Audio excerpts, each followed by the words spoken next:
install SMF from Softaculous. Scroll down until you find SMF in the list on the left.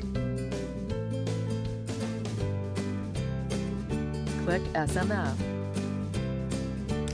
You will be taken to the overview page where you can view more information about this particular software. Click the Install tab.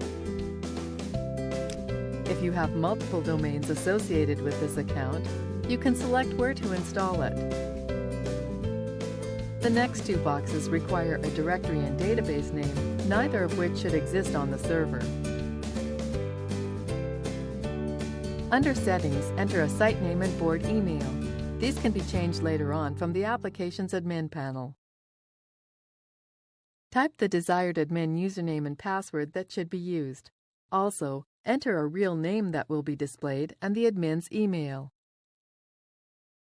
In most cases, the defaults above should work fine. Click Install. After a moment, the software will be installed. Once finished, you can view your new site by clicking this link. Here is our new forum, which is ready to be used.